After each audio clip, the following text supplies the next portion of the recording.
Welcome to Oracle Mornings, your daily ritual for inner connection and soulful insight. Each morning, we draw a card together to inspire your day with intention, reflection, and a touch of magic. Whether you're just beginning your spiritual journey or simply seeking a moment of peace, you're in the right place. So take a breath, open your heart, and let's begin.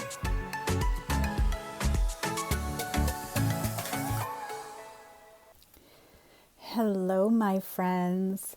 This is Amanda Johnson, host of the Oracle Mornings podcast. Today, I want to kick off with a question for you. Have you ever been in the middle of something hard, maybe a big decision, a season of uncertainty, or a moment even when you just felt really alone in it and thought, I just wish I could get a clear sign, some kind of signal that I'm heading in the right direction? Let's face it, most of us have been there. And what I want to offer you today is this. You can actually ask for one. And there's a really good chance the universe has already been answering you in ways you haven't fully learned to recognize yet. But it doesn't mean it's not there.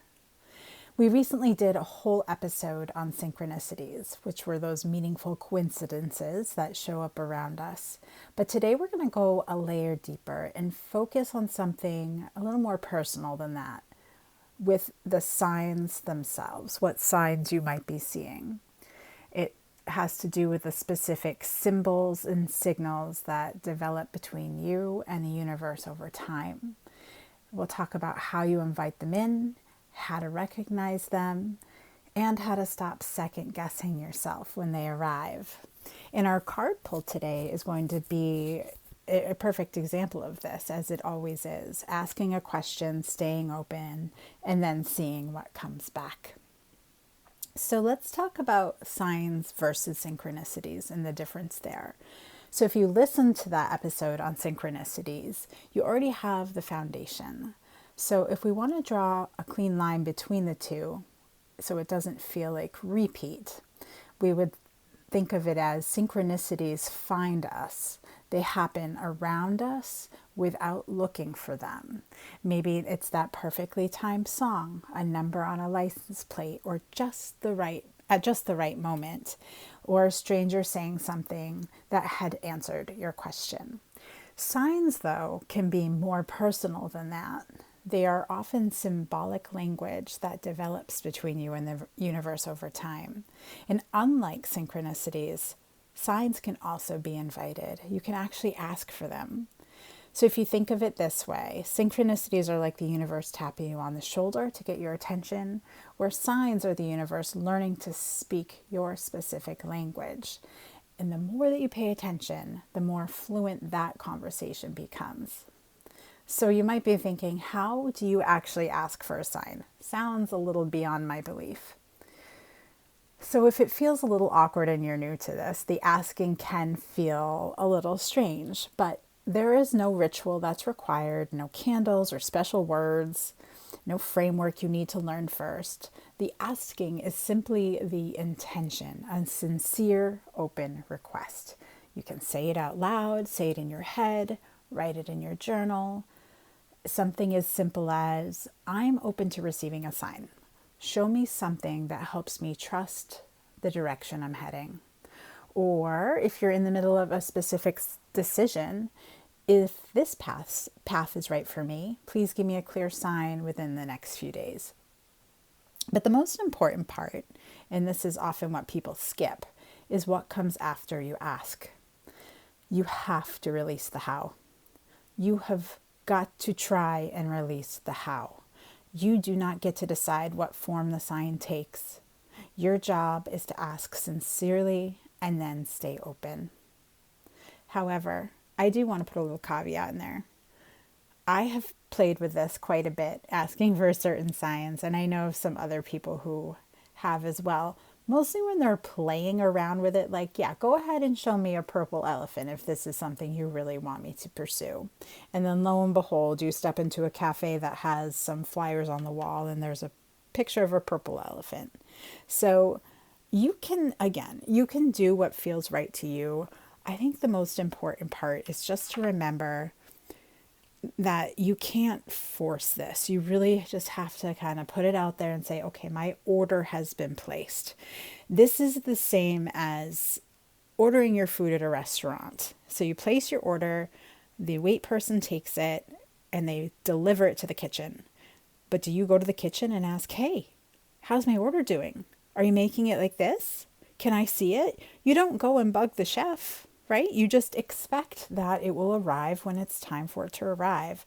So, as simple as that analogy might seem, please try to think of it that way, because when you start trying to have this conversation with the universe, it can be a little hard to let go of the how. So it does take practice. And when you compare it back to that example, it helps sort of prime your mind of how to move forward.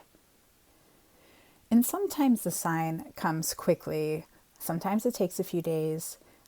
And there are times when it arrives, it isn't what you expected and can be even a redirect rather than a confirmation. But both can be valuable, and both are the universe answering.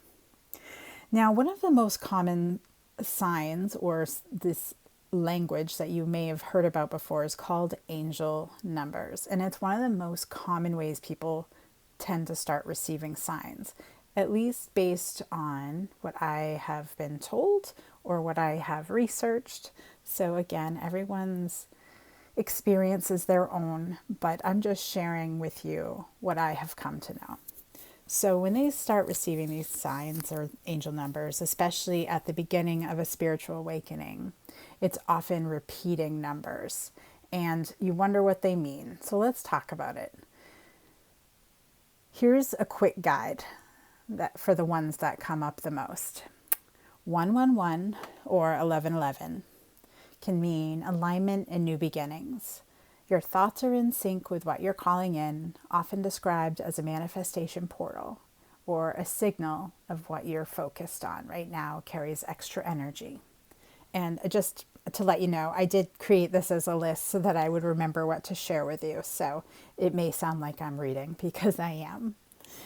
222, trust and patience. This is one I see quite often. Things are unfolding, even if you can't see it yet.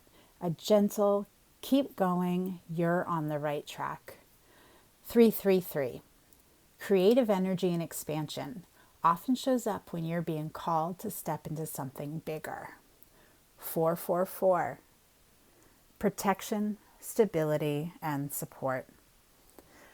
When I see 444 personally, I generally feel like I'm getting a nod from something bigger that says, you're okay, you're held. And this one has been my number for about 6 years now. It might mean something different for somebody else. 555, change is coming. This one tends to show up during major transitions as a signal to stay open rather than resist. And again, these meanings are a starting point, not a rule book, because over time you'll develop your own relationship with certain numbers, just as I did when my dad passed away. So if you might be carrying a personal meaning that's based on your story, the people you've loved or lost, or the moments in your life when it first appeared, trust that personal meaning just as much, if not more. One example of this is my husband and all his college roommates used to live in Boston, and the number of their apartment was 614. And so they literally really latched onto that number and became the 614 crew, and they did everything together. And so sometimes whenever my husband and I see it now, like 20 years later, we're like, oh, 614. And, sometimes it encourages him to reach out to one of his old college buddies, which is kind of fun. Or, if you've been waking up at 3:33 in the middle of the night, or keep glancing at the clock exactly at 1:11, remember to write these down, because it's not random and you might start to see some patterns over time. So let's move on to your personal sign vocabulary. Here's what I find most beautiful about this. The universe doesn't speak to everyone in the same language. For some people it's numbers, for other it might be birds, a cardinal or a hawk overhead at the right moment. For other it might be songs. coins, butterflies, feathers, or a specific word that keeps appearing in completely unrelated places. We each develop our own sign vocabulary, so to speak, and we develop it over time. And if you discover yours by paying attention and recording what you noticed. So let's talk about some of those in more detail as well. Coins. Pennies from heaven is a phrase you may have heard of. Finding coins in unexpected places is commonly reported signs from loved ones. I know someone I follow in this, sort of spiritual world here. When her mom passed away, it used to be that she always would come across dimes because her and her mom used to, I don't know if they found dimes together, if her mom used to always find dimes, but as soon as her mom passed away, she'd find dimes in the best places when she was out and about. Feathers is another common one you might hear about. Finding one, especially somewhere unexpected, is one of the most widely reported signs of spiritual presence. And so many people associate feathers with angels or loved ones who have passed. Butterflies and dragonflies. Those often carry messages of transformation, especially during or after a period of grief or major change. Cardinals and other birds. Specific birds showing up repeatedly often carry deep personal meaning, especially when connected to someone you've lost. Dreams are another great one and can really vary from person to person, but if a dream that feels different from the rest, let's say it's more vivid, real, or significant, is definitely worth paying attention to. Some of the clearest messages come through in that in-between state, when your mind is really shut down for the evening and your subconscious is still there to process information. So the way that you discover your personal sign vocabulary is pretty simple. When something catches your attention in a way that feels like more than a coincidence, because it's a synchronicity, go ahead and write it down. Maybe keep a list on your phone. What day, what was the sign, what popped into your head immediately when you saw the sign. Were you sitting with a certain question at that time, or did someone show up at that specific time? And over a period of time, a pattern will emerge, and that pattern is your language. So here's the next common question we tend to hear: how to know if it's really a sign? I know some of you are listening and thinking that. How do I know if it's actually a sign? Or am I just looking so hard for meaning that I'm finding it everywhere? That's completely fair, and honestly, a very healthy thing to question. Two things tend to be present when something is genuinely a sign rather than wishful thinking. First would be that it stops you in your tracks. A real sign has that quality of interruption so that you notice it. Something in you goes still for a moment or stirs up, and you notice it not because you were scanning for it, but because it found you. Second would be that it carries more of a feeling, not just a thought, but you actually feel it in your body.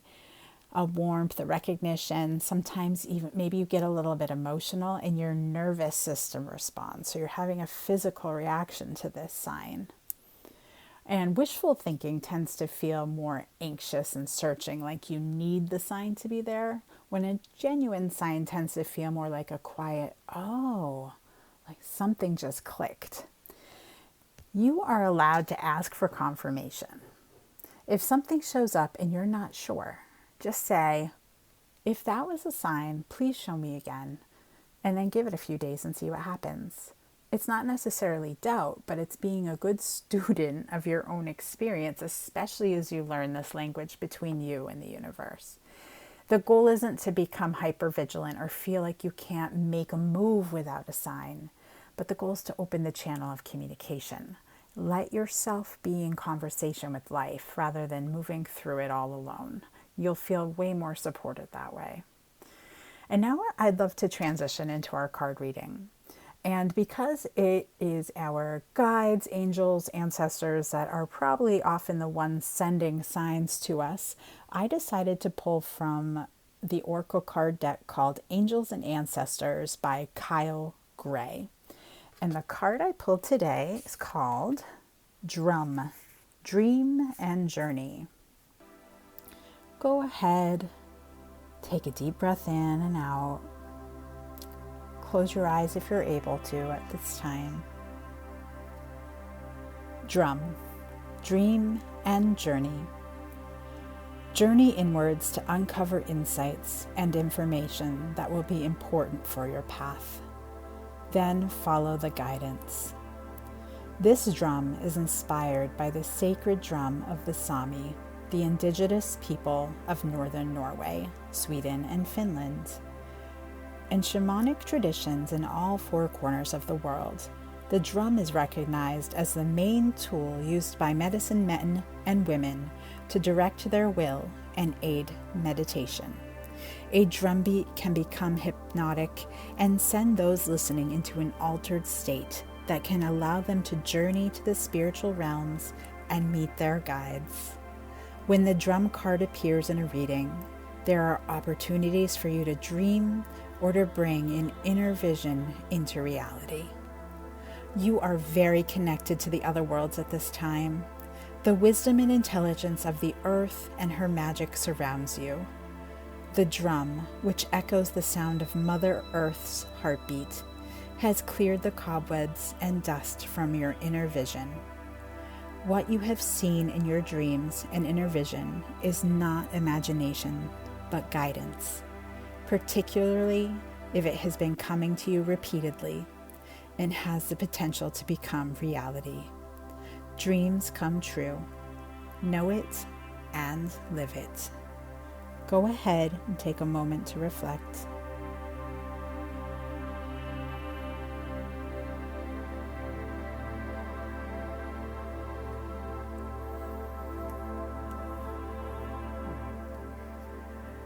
I would love to take a moment and just let that land, because out of an entire deck, we pulled the drum card.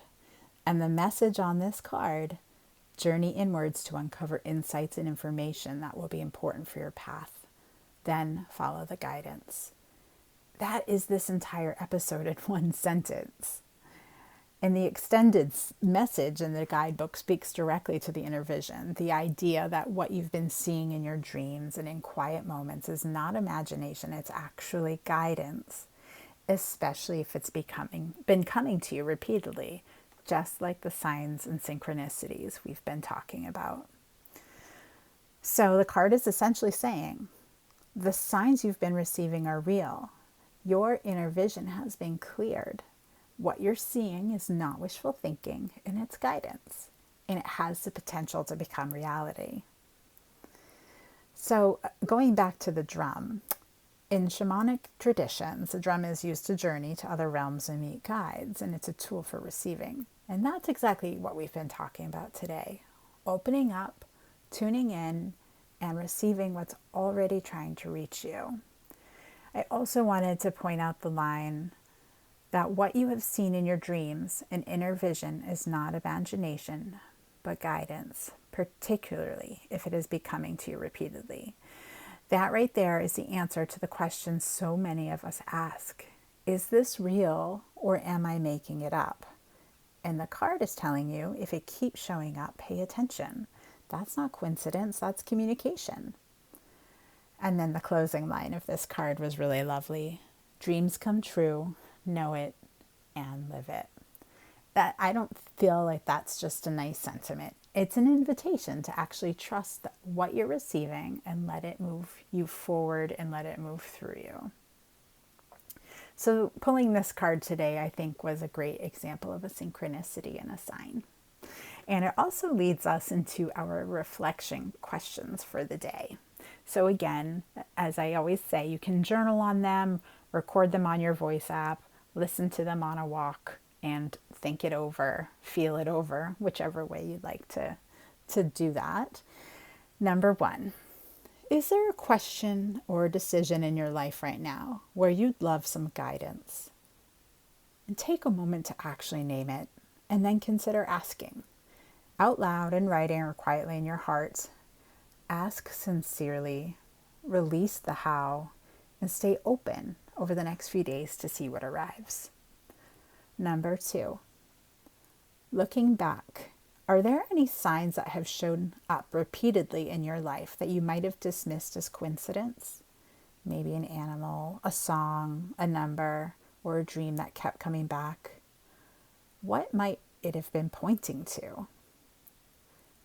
And number 3, the drum card today spoke about inner vision being cleared. If you were to trust that inner vision is working, that the signs you've been noticing are real, what would that change about the way you're moving through your life right now?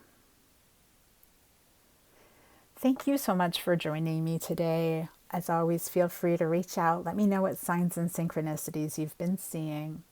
And if today stirred something into you and you feel like you might be at the beginning of your own spiritual awakening and you'd like a little bit more language for what you're experiencing, I recently created a free guide called 5 Signs You're Beginning a Spiritual Awakening, which you can grab at oraclemornings.com/awakening.